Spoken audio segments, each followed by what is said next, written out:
Step right up to America's nightly circus, where the nation's wildest headlines are spun into comedy gold, and the late-night stage doubles as both therapist's couch and roast battle arena. Here, the news isn't just reported, it's remixed, lampooned, and served with a wink, giving viewers a much-needed break from the daily deluge of drama. This week the spotlight found its favorite duo, Donald Trump, back with more tariff talk, and Elon Musk, whose week was a highlight reel of online feuds and business curveballs. For comedy writers it was like Christmas morning, an endless supply of punchlines courtesy of two headline-hogging icons.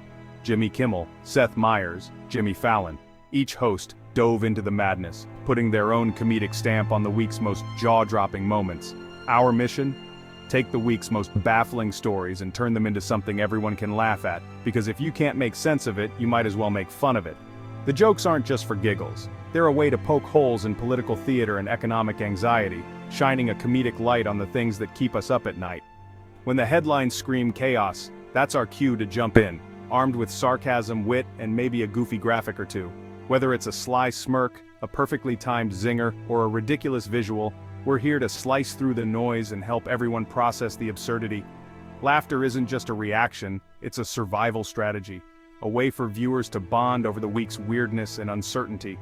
With Trump's campaign teasers and Musk's headline-grabbing antics, late-night writers had a field day, and audiences got a front-row seat to the spectacle. It was a smorgasbord of strange news and outsized personalities, all dished up with a generous helping of satire. Late-night comedy, your nightly reminder that when the world gets too weird, the best medicine is a good laugh, shared with friends and maybe a side of popcorn. This week on The Late Show, we dove straight into the wild world of Trump's tariff plans, a financial thrill ride that's got everyone from big-shot investors to your local barista bracing for impact. It's kind of like inviting your clumsy uncle over for dinner. No matter how careful he is, something precious is bound to get smashed. Let's be real, these trade stunts rarely end with ticker tape and cheers. More often it's a sad parade with nobody watching and everyone wishing they'd stayed home. Sometimes they spiral into full-blown disasters. Think breadlines, market meltdowns, and a history lesson nobody wanted to repeat. Economic experiments can leave scars that last for generations. Sure, we want you to laugh, but also to pause and wonder, maybe tariffs aren't just a punchline or a campaign slogan. There's a lot more riding on this than a snappy tweet can explain. Then we switched gears to Elon Musk, who tossed $20 million into a Wisconsin judge race, only to lose by a landslide. That's not just a flop, that's a masterclass in burning cash for sport. Imagine splurging on a shiny new Tesla, only to watch it go up in smoke before you even leave the lot. All that anticipation, all that money, and you're left with nothing but fumes. Musk's week was basically a blooper reel of bad bets and PR nightmares. A reminder that even the richest guys can have epic fails, and sometimes their reputations need a serious jumpstart. We also took a jab at the EPA's latest rollback of environmental rules, poking fun at the idea that less oversight somehow leads to a greener tomorrow. I joked that if we keep this up, we'll all be auditioning for the next Mad Max movie, because a dusty, post-apocalyptic wasteland might be closer than we think. Sometimes the only way to face the end of the world is with a punchline, because the alternative is just too grim. In the end, it's laugh or cry, and let's be honest, laughter not only feels better, it's a decent workout too. So let's keep the jokes rolling, even as reality gets stranger by the day. Meanwhile, over at ABC, Jimmy Kimmel took the stage to poke fun at Trump's latest economic acrobatics, serving up his trademark blend of sarcasm and smirks. He spun a tale of economic policies so wild you'd think they were written by a cartoon villain with a calculator. Then, Kimmel dove headfirst into the Tesla saga, shining a spotlight on the ever-mysterious Elon Musk. Picture a buddy cop flick where you can't tell who's playing by the rules, or if anyone even knows what the rules are. With Tesla's headaches and Musk's DC drama, Kimmel had a field day, roasting every twist and turn. When Tesla's numbers tumble and the public starts to grumble, you can bet the late-night crowd is ready with punchlines. Kimmel's monologue turned Wall Street woes into water cooler talk. Simple, sharp, and seriously funny. He wasn't just tossing out zingers, he gave viewers a way to wrap their heads around the chaos at the top. By spotlighting the pitfalls of policy and Musk's misadventures, Kimmel kept everyone laughing and thinking, long after the credits rolled. Seth Meyers didn't miss a beat when it came to Elon Musk's latest streak of stumbles. With his trademark blend of sharpness and sarcasm, Myers turned Musk's misfortunes into comedic gold, giving viewers a hilarious yet insightful way to digest the billionaire's ongoing troubles. He zeroed in on the double whammy of government funding cuts and Tesla's declining sales, a combo that's left both Wall Street and Musk's loyalists in a state of confusion. Myers painted a vivid picture of a tech titan beset by bad press from every direction. Myers also took aim at Trump's ever-changing stance on electric vehicles. One moment they're the pride of American progress, the next they're a sinister scheme. The constant flip-flopping gave Myers plenty of material for his signature satirical jabs. What makes Myers stand out is his ability to turn political contradictions into punchlines, exposing the mental gymnastics of public figures while keeping the audience in stitches. His comedy lingers, making you laugh, and then reconsider the absurdity of it all. Watching these politicians try to explain themselves is like seeing someone attempt a magic trick with no hands, awkward, baffling, and strangely familiar in today's political circus. Myers masterfully blends humor with critique, making you chuckle before you realize he's just exposed a deeper truth. His jokes are more than laughs. They're invitations to question the logic behind the headlines.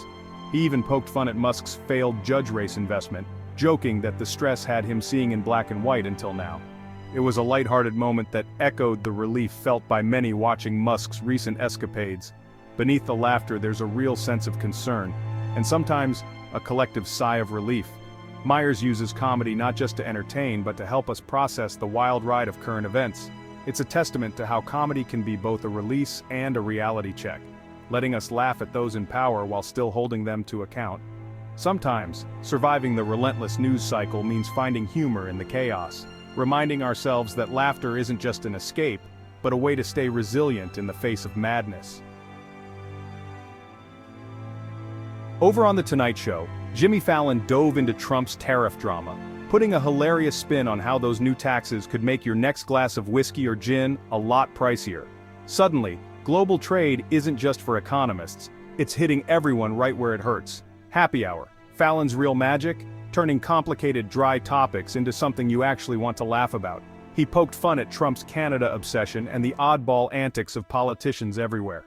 In his news smash segment, no headline is safe. Tariffs, Beatles flicks, even Hooters bankruptcy, everything gets the Fallon treatment. It's the perfect fix for anyone who wants to keep up with the news and still have a good laugh. With Fallon you get the headlines and the humor all in one go, because sometimes the best news story is just the setup for a killer joke. It wasn't just high-profile personalities taking heat. The never-ending parade of administrative blunders became prime material for late-night lampooning. The EPA's decision to loosen environmental rules didn't escape the spotlight, with warnings that we might be inching toward a real-life Mad Max scenario. Satirists shine a light on the gravity of these policy pivots by stretching them to the edge of absurdity.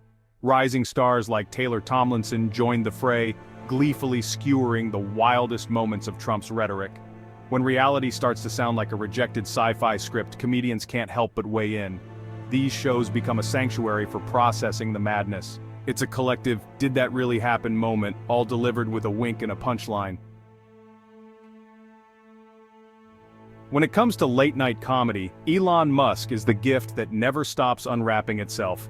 Seth Meyers zeroed in on Tesla's tumbling sales, hardly the flex you'd expect from a self-proclaimed tech visionary.